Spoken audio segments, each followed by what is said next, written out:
we've got a lot of questions about the sort of 2021 period, but I'd actually say myself, I think we're getting ahead of ourselves. Let's let this period play out first. But, we have Australians and Canadians in the room, so they seem especially interested in commodities. You started with, the energy markets today, natural gas and that. But if we're looking for that broad brush from sitting here today, it looks like we sort of finished this sort of cycle of a strong U.S. dollar, strong U.S. stock market kind of period, weak bonds, and then we head into a commodity cycle, which would be very different for Canada, very different for different commodities, very different for Australia. Sort of the good news hits, 2021 kind of period. There's a switch. It can be that we're looking at a situation where we do get the, let's say, crack into 19, suck everybody in, and then flip out the other side. Now, if we do that, there's a possibility, like I said, I've shown before that when confidence is really going to turn, you should see, the commodity markets start to rise to some degree. So if we get a low in the metals, et cetera, say by June or so next year, and that we get a good sharp V bottom, then the question becomes: does that temper the dollar rally to some degree going forward?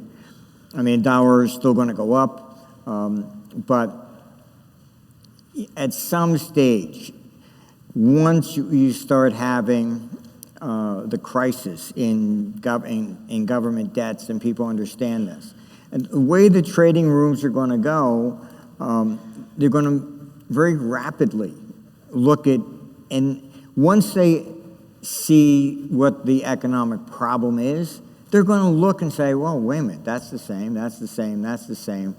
So does the contagion happen faster, and then it hits the United States by 2020? I think so. I don't see the dollar going up dramatically longer term or something like that. But let's say we have a 2-year window here, and as you say, markets are dynamic, so you'd certainly write about it in whatever Socrates triggered. But okay, so you come out of the U.S. dollar is king period.